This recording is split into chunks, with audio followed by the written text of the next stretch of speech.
तो भाई लोग अंशुल जुबली, अंगद बिष्ट और आर्शन मेमन के बाद एक चौथे इंडियन एमएमए प्रोस्पेक्ट उभरते हुए आ रहे हैं अपने बढ़िया पहाड़ी बंदे दिगंबर सिंह रावत। बहुत ही बड़े इंसान है वैसे ये तो। अभी बहुत ही बढ़िया नॉकआउट विन से भी आ रहे हैं एक एमएफएन 16 से नीरज पंगल के ऊपर। आप लोगों ने काफ़ी मुझसे कमेंट्स में इनकी वीडियोस मांगी हैं। अब इस वीडियो में जो अब तक का करियर उनका रहा है उसको एक क्विक रिव्यू करेंगे, उनके मुझे स्ट्रेंथ्स और वीकनेसेस क्या लगते हैं एंड इसके बाद उनको क्या करना चाहिए मेरे अनुसार, क्योंकि मुझे लगता है इस पॉइंट पे ये पॉइंट बेसिकली उनके करियर का सबसे इंपॉर्टेंट पॉइंट है। इसमें अगर उन्होंने सही डिसीजंस लिए तो वो टॉप लेवल तक पहुंच सकते हैं, वरना वो एक वेस्टेड टैलेंट हो जाएंगे। तो इस वीडियो में इन सब की बात करेंगे। उसके पहले अगर आपको यूएफसी और कॉम्बैट स्पोर्ट्स के अराउंड ऐसी फन डिस्कशंस पसंद है हिंदी में, चैनल को सब्सक्राइब करो। अब बढ़ते हैं वीडियो में। पहले आते हैं यार उनके जो अभी जो विन हुआ था नीरज पंगल के ऊपर, बहुत ही मस्त एक राइट क्रॉस उन्होंने मारा था। जब जो जो पंगल जो हैं वो धीमे धीमे उनके रीच में धीमे धीमे ये चलते हुए एकदम उनके सामने ही आ रहे थे। फाइट की अगर बात करें, 2 ढाई मिनट 2.5-3 मिनट ही लास्ट करी थी, बहुत लंबी फाइट ये नहीं थी। ये नॉकआउट के पहले उन्होंने एक और बार ड्रॉप किया था नीरज पंघल को। उनके टेक डाउन अटेम्प्ट्स भी डिफेंड किए थे। तो मतलब अगेन बहुत छोटी फाइट थी, क्लीन नॉकआउट था। लेकिन मेरी इससे एक दिक्कत यही है कि ऑलरेडी ये हो चुका है, ठीक है। ऑलरेडी इनकी फाइट हुई थी 1.5-2 साल पहले एंड सेम वे में उन्होंने इनको नॉकआउट किया था। मतलब लाइक सेम वे में क्या, सेम वे में इनको फिनिश किया था बाय नॉकआउट, बाय टीकेओ। मतलब नॉकआउट ही मानो, ऐसा टीकेओ भी मत मानो, वो क्लीन नॉकआउट हो गए थे लास्ट फाइट में भी, और क्लीन नॉकआउट इस फाइट में भी हुए थे। तो ठीक है, मैं उनकी विन से टेक अवे नहीं करना चाह रहा हूँ, लेकिन मुझे लग रहा है एमएफएन में ये सीलिंग हिट कर रहे हैं अपनी। बट ठीक है, कोई बात नहीं। अभी अभी अगर उनका क्विक रिव्यू करें, जो उनकी विनिंग स्ट्रीक है उनका यार, तो बढ़िया उनके 5 फाइट एक बढ़िया विनिंग स्ट्रीक आ गई है। अब 2.5-3 साल का करियर अभी तक इनका बन गया है। 5 में से 4 फिनिशेस उनके आए हैं, और सिर्फ दूसरी फाइट उनकी हुई थी स्प्लिट डिसीजन। एक विन थी, वो एक्चुअली काफ़ी क्लोज फाइट थी, उसको भी जाके देखना। फर्स्ट फाइट तो उनके पराक्रम डंडोना के साथ थी। उनके साथ ऑफकोर्स मेरा एक लाइक इंटरव्यू भी था, लेकिन दिगंबर सिंह रावत के आई थिंक सबसे ज़्यादा रील्स और शॉर्ट्स इसी इसी फिनिशिंग सीक्वेंस पे बनते हैं, जब ये पे एकदम लहूलुहान कर दिया था उन्होंने पराक्रम भाई को। But great fight regardless. तो ठीक है, अच्छी विनिंग स्ट्रीक वो लेके आ रहे हैं, ओवरऑल अच्छा मोमेंटम लेके चल रहे हैं। अब यार अगर इनका करंट स्टेट ऑफ थिंग्स जो दिगंबर सिंह रावत का है, तो यार ये है, देखो 26 साल के हैं, बढ़िया यंग प्रोस्पेक्ट हैं, ठीक है। उनके पास अभी कुछ साल हैं अपने प्राइम में आने के लिए, अपने स्किल्स डेवलप करने के लिए। Prime time usually MMA fighters का बोला जाता है 30 31 32 साल, जब प्रॉपर प्राइम टाइम उनका आता है। अब ठीक है, इसमें इसमें अनोमलीज डेफिनेटली होते हैं, लाइक इलिया टुपुरिया सिर्फ 27 साल पे वो चैंपियनशिप जीती उन्होंने, लेकिन टिपिकली बोलते हैं लेकिन कि प्राइम टाइम जो होता है लोगों का वो 30 से 32 साल का आता है इन एमएमए। उसके अलावा इनके फिजिकल एट्रीब्यूट्स भी बहुत बढ़िया हैं, मतलब हाइट और रीच। रीच के स्पेसिफिक नंबर्स मुझे मिल ही नहीं पा रहे हैं, आप लोग को मिले तो कमेंट्स में डालना, लेकिन हाथ पैर लंबे लगते हैं मेरे को उनके। लेकिन इन जनरल साइज की भी अगर बात करें तो ये 183 सेंटीमीटर्स लंबे हैं, and that is more than like Charles Oliveira से लंबे हैं, इस्लाम मागाचेव से लंबे हैं, डस्टिन पोरियर, जो भी टॉप लाइट वेट्स जो मैं देख पाया था उन सबसे साइज में बड़े हैं। तो एक साइज एडवांटेज डेफिनेटली वो लाइट वेट डिवीजन में लेके आते हैं। लाइट वेट डिवीजन अगर आपको ना पता हो, अब ये 155 पाउंड्स, अंशुल जुबली भी उसी डिवीजन में ट्राई कर रहे थे। End of course amazing power in his hands. ऐसा लगता है मतलब हर पंच से, स्पेशली जो लास्ट फाइट थी इनकी नीरज पंगल के अगेंस्ट, उसमें ऐसा लग रहा था कि यार हर पंच से जो नीरज पंगल है वो अफेक्ट हो रहे थे, एंड वो नॉकडाउन भी हुए थे। वो जो नॉकआउट के पहले वो एक बार नॉकडाउन भी हुए थे उस फाइट में। प्रॉपर एक यंग प्रोस्पेक्ट जो प्राइम से भी दूर है, बिग फॉर द डिवीजन, अच्छे physical attributes and great power in his hands. तो मुझे ऐसा लग रहा है ये पॉइंट उनके करियर में सबसे इंपॉर्टेंट पॉइंट है।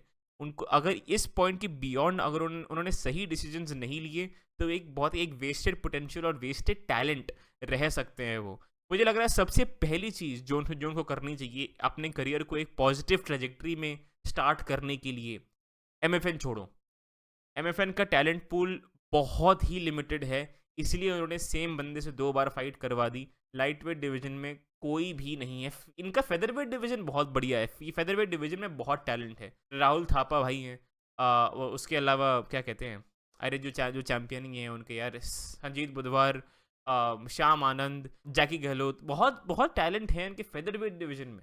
लेकिन लाइट वेट डिवीजन में एमएफएन खाली रखता है मुझे लिटरली। कोई मतलब 5 6 7 फाइटर मुझे लगते हैं, तो ये टैलेंट पूल बहुत छोटा है। And you are only as good as your opposition. ठीक है, आपके ओपोनेंट्स कितने भी अच्छे होंगे उतने ही अच्छे और उससे हल्के से और अच्छे आप हो सकते हो। अगर आपको याद हो जो हामजा चिमाएव और गिलबर्ट बर्न्स की फाइट हुई थी, उसके बाद हाँ हामजा चिमाएव जो जीत गए थे, प्रॉपर एग्जॉस्टेड थे, तो वो यही बोल रहे थे कि आई नीडेड दिस फाइट, ये इंपॉर्टेंट फाइट थी मेरे लिए, मुझे मुझे एक मुश्किल फाइट चाहिए थी, क्योंकि उसके थ्रू ही जब एडवर्सिटी आती है, जब मुश्किल फाइट जब प्रॉपरली आती है, तभी फाइटर जो है इम्प्रूव होता है। तो एमएफएन में आई डोंट थिंक उनको अब ये मिलेगा।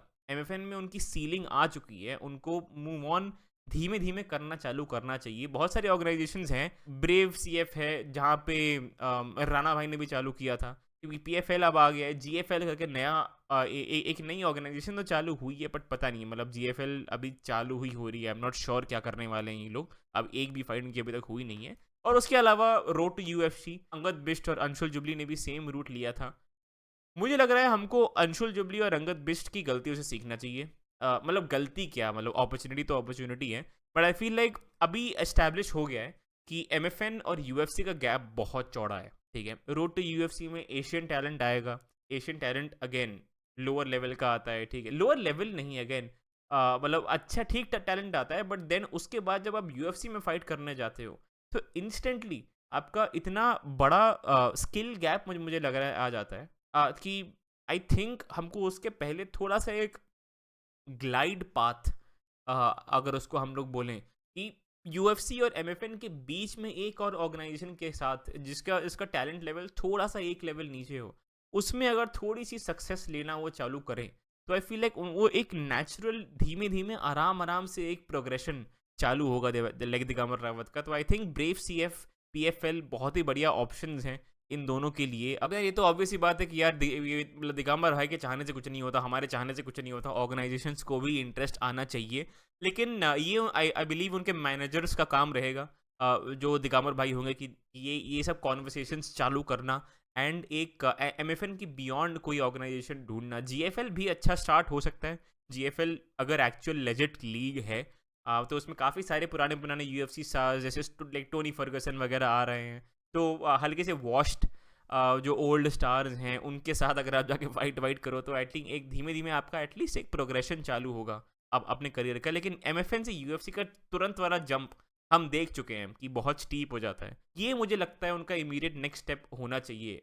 उसके अलावा यार बात करें तो बहुत बड़ा एक ग्रैपलिंग होल जो जिसकी लोग बात करते हैं यूजुअली, स्ट्राइकिंग दिगंबर भाई की बहुत अच्छी है, लेकिन अगेन एक मेन कंसर्न जो लोग का हमेशा आता है वो है उनके ग्रैपलिंग को लेके। तो इसके लिए यार मैंने जो नीरज पांघल की अगेंस्ट थी जो दोनों फाइट्स थी, वो एक बार मैंने दोबारा देखी थी यार। फर्स्ट फाइट में अगर आप देखो, बहुत बार टेक डाउन हुए थे, बहुत कंट्रोल हुए थे, वो भी जल्दी ख़त्म हो गई थी, लेकिन उसी में उन्होंने काफ़ी उनको टेक डाउन करके होल्ड किया था।